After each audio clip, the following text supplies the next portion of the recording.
بسم اللہ الرحمن الرحیم۔ تمام ناظرین کو علمدار ٹی وی پہ خوش آمدید۔ ناظرین، آج کی ویڈیو میں حضرت شمویل علیہ السلام کا قصہ بیان کروں گا۔ قرآن مجید میں آپ کا نام تو ذکر نہیں ہے، البتہ سورۃ البقرہ رکوع نمبر 32 اور 33 میں بنی اسرائیل کا جو ایک واقعہ ذکر کیا گیا ہے، تمام مفسرین کرام کے نزدیک یہ واقعہ آپ کے زمانے کا ہے۔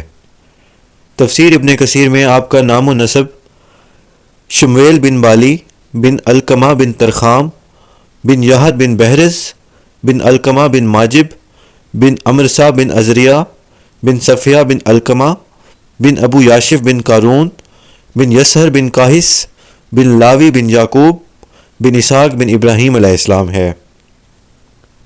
تفسیر کشف الرحمن میں ہے کہ حضرت موسیٰ علیہ السلام کی وفات کے بعد جب بنی اسرائیل میں ابتری اور بددینی پھیلی تو ان کو سنبھالنے کے لیے حضرت یوشع علیہ السلام مقرر ہوئے۔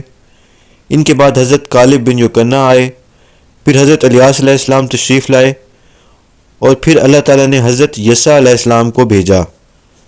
غرض یہ کہ ان میں پے در پہ رسول آتے رہے، مگر ان کی نافرمانی اور سرکشی میں روز بروز اضافہ ہوتا گیا، یہاں تک کہ یہ لوگ تورات کو بھی بھلا بیٹھے اور فسق و فجور میں مبتلا ہو گئے، اور اللہ تعالیٰ نے ان پر عذاب بھیجا۔ قوم عمالقہ جو مصر اور فلسطین کے ساحلی علاقے میں آباد تھی، ان پر حملہ آور ہوئی اور ان کو ہلاک کر دیا اور ان کے بہت سے صوبوں پر قبضہ کر لیا۔ اس طرح سے یہ لوگ اپنی بدعمالیوں کے باعث کافروں کے زیر نگین ہو گئے اور جالوت کی رعایا بن گئے۔ بنی اسرائیل کے لیے یہ ایک نازک دور تھا، نہ کوئی نبی اور رسول ان میں موجود تھا، نہ کوئی امیر اور سردار تھا۔ خاندان نبوت میں سے ایک عورت کے علاوہ کوئی باقی نہ بچا۔ اس عورت کے ہاں ایک بچہ پیدا ہوا، اس کا نام شمویل رکھا گیا۔ جب آپ سن رشد کو پہنچے تو تمام بنی اسرائیل میں شرافت و دیانت کی بنا پر ممتاز اور نمایاں نظر آنے لگے۔ اللہ تعالیٰ نے آپ کو نبوت سے سرفراز فرمایا اور بنی اسرائیل کی رشد و ہدایت پر مامور کر دیا۔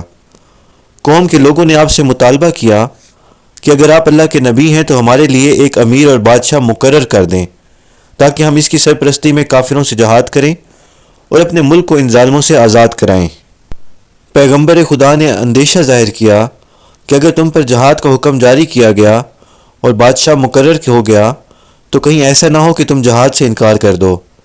اس پر انہوں نے بڑے وثوق سے یقین دلایا کہ ہمارے انکار کرنے کا سرے سے جواز ہی نہیں بنتا۔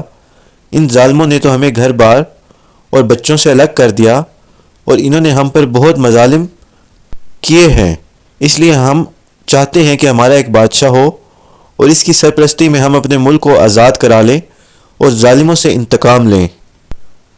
تفسیر کشف الرحمن میں ہے کہ اللہ تعالیٰ کی طرف سے حضرت شمویل علیہ السلام کو ایک نشان بتایا گیا۔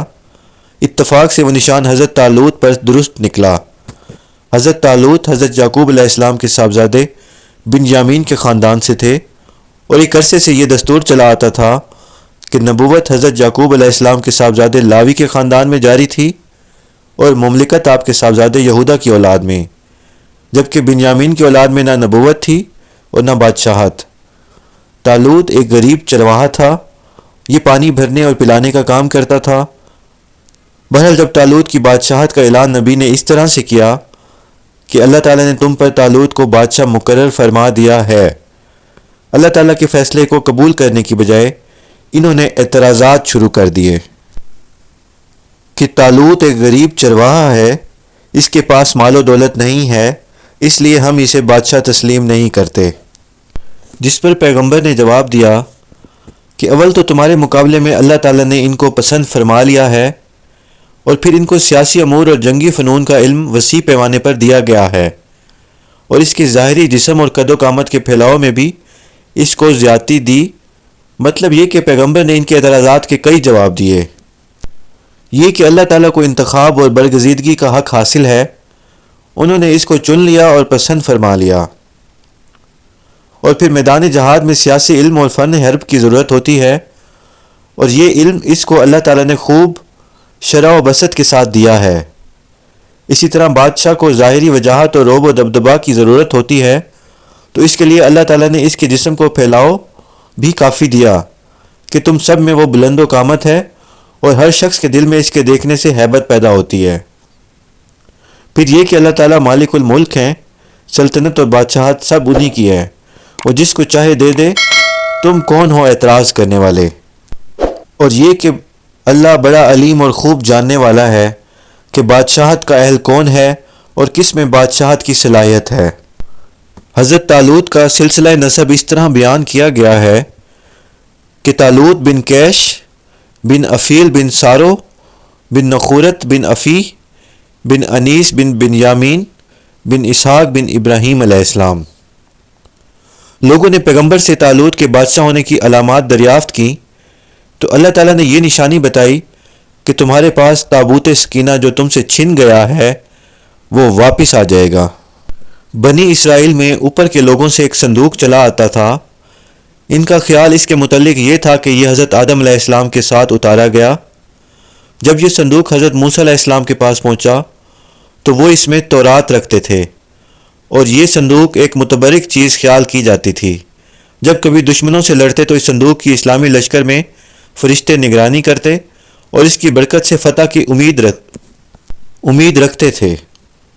حضرت موسیٰ علیہ السلام کی وفات کے بعد بنی اسرائیل میں خرابی پھیلی تو عمالقہ کے لوگ وہ صندوق ان سے چھین کر لے گئے۔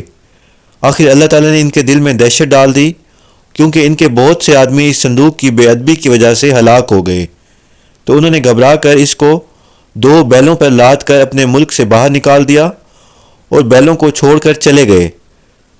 فرشتے ان بیلوں کو ہنکا کر لے آئے اور اس طرح وہ صندوق طالوت بادشاہ کے مکان پر پہنچ گیا۔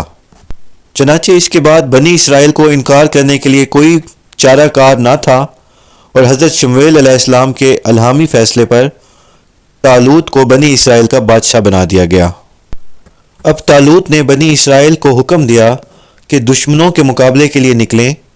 جب بنی اسرائیل طالوت کی سربراہی میں روانہ ہوئے تو بنی اسرائیل کے آزمائش کا ایک اور مرحلہ پیش آیا، وہ یہ کہ طالوت نے سوچا کہ جنگ کا معاملہ بے حد نازک ہے،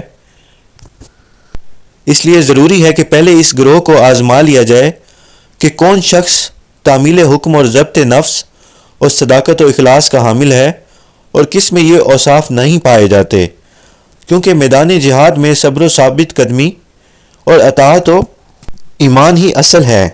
اس لیے طالوت نے شمویل علیہ السلام کی ہدایت کے مطابق ایک نہر کو بطور امتحان گاہ مقرر کیا اور اعلان کیا کہ اللہ تعالیٰ تم کو نہر کے پانی سے آزمانا چاہتا ہے۔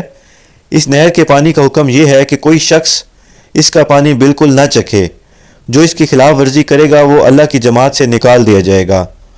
ہاں، البتہ سخت پیاس کی حالت میں گھونٹ بھر پانی پی کر حلق تر کر لینے کی اجازت ہے۔ مقصود یہ تھا کہ جو شخص معمولی پیاس پر صبر و ضبط کی قدرت نہیں رکھتا وہ ایسے نازک موقع پر کس طرح ثابت قدم رہ سکتا ہے۔ ان میں سے جن لوگوں نے علل اعلان خلاف ورزی کی ان کو جماعت سے جدا کر دیا گیا۔ ان کی صحیح تعداد تو معلوم نہیں ہوئی، 70,000 اور 1,20,000 کے درمیان بتائی جاتی ہے۔ یہ لوگ جماعت سے نہ صرف خارج بھی ہوئے اور ان کی پیاس بھی نہ بجھی۔ مفسرین کہتے ہیں کہ یہ واقعہ نہر اردن پر پیش آیا، چنانچہ جو ناقص الایمان تھے وہ چھٹ گئے اور جو کامل الایمان تھے وہ نمایاں ہو گئے۔ ان کی کل تعداد 313 تھی، پھر ان میں بھی بعض اکمل تھے جو ظاہری اسباب سے بے نیاز اور بالاتر تھے۔ انہوں نے مخلص مسلمانوں کی ہمت بڑھائی۔ اللہ کی قدرت کا یہ مظاہرہ اکثر ہوتا رہتا ہے کہ چھوٹی جماعتیں بڑی جماعتوں پر غالب آ جایا کرتی ہیں۔ مجاہدین کے اس لشکر میں حضرت داؤد علیہ السلام کے والد عیشا بھی تھے۔ لشکر آگے بڑھا اور دشمن کی فوج کے مقابل صف آرا ہوا۔ دشمن کی فوج کا سردار جالوت نامی دیو ہیکل شخص تھا، اس کی لشکر کی تعداد بھی زیادہ تھی۔ مجاہدین نے اللہ پاک کی درگاہ میں دعا کی، اے ہمارے رب، صبر ہم پر انڈیل دے اور ہم کو ثابت قدم رکھ اور اس کافر قوم پر غالب کرنے میں ہماری مدد فرما۔ جب دونوں لشکر آمنے سامنے ہوئے تو جالوت اپنی فوجی لباس پہن کر تنہا آگے بڑھا اور کہنے لگا کہ تم سب کے لیے میں اکیلا ہی کافی ہوں، آؤ پہلے مجھ سے مقابلہ کرو۔ اس وقت شمویل علیہ السلام کے فرمان کے مطابق طالوت نے داؤد علیہ السلام کے والد کو بلایا اور ان سے دریافت کیا کہ تمہارے کتنے لڑکے ہیں؟ انہوں نے کہا کہ 6 لڑکے ہیں۔ حضرت داؤد علیہ السلام چھوٹے تھے، اس لیے ان کا ذکر نہ کیا گیا، مگر اللہ کے نبی کے حکم سے حضرت داؤد علیہ السلام کو بلایا گیا۔ جب داؤد علیہ السلام آ رہے تھے تو راہ میں ان کو 3 پتھروں نے آواز دے کر کہا کہ اے داؤد، ہمیں اٹھا لے، ہم ضرور تیرے کام آئیں گے۔ حضرت داؤد علیہ السلام نے وہ پتھر اٹھا لیے اور نبی کی خدمت میں حاضر ہوئے۔ حضرت شمویل علیہ السلام نے جالوت کے مقابلے کے لیے آپ کو منتخب فرمایا، چنانچہ آپ وہ تینوں پتھر اپنے پاس رکھ کر آگے بڑھے اور جالوت کو للکارا۔ جالوت نے کہا، مجھ کو تجھ پر رحم آتا ہے، کیوں میرے ہاتھ سے مرنے کی خواہش کرتا ہے؟ آپ نے فرمایا، میں ہی تیرا مقابلہ کروں گا۔ چنانچہ آپ نے وہ تینوں پتھر اس کے ماتھے پر مارے۔ اس کا صرف ماتھا ہی کھلا ہوا تھا، باقی سارا جسم زرہ سے ڈھکا ہوا تھا۔ اتفاق سے وہ پتھر اس کے سر میں گھس گئے اور سر پاش پاش ہو گیا۔ جالوت کے مرتے ہی اس کا سارا لشکر پسپا ہو گیا۔ اللہ تعالیٰ نے مسلمانوں کو فتح نصیب کی اور دشمنوں کو شکست دی، اور مسلمانوں کو ان کا ملک واپس ملا۔ ناظرین، اس واقعے نے حضرت داؤد علیہ السلام کی شجاعت کا دوست اور دشمن دونوں کے قلوب پر سکہ بٹھا دیا، اور آپ بے حد ہر دل عزیز ہو گئے، اور آپ کی شخصیت بہت نمایاں اور ممتاز نظر آنے لگی۔ اور طالوت نے اپنی لڑکی کا نکاح آپ سے کر دیا اور آپ کو اپنا ولی عہد بنا دیا۔ چنانچہ آپ طالوت کے بعد بادشاہ ہوئے، اور اللہ نے آپ کو ملک اور سلطنت کے ساتھ ساتھ نبوت سے بھی سرفراز فرمایا۔ ربنا تقبل منا انکا انت السمیع العلیم۔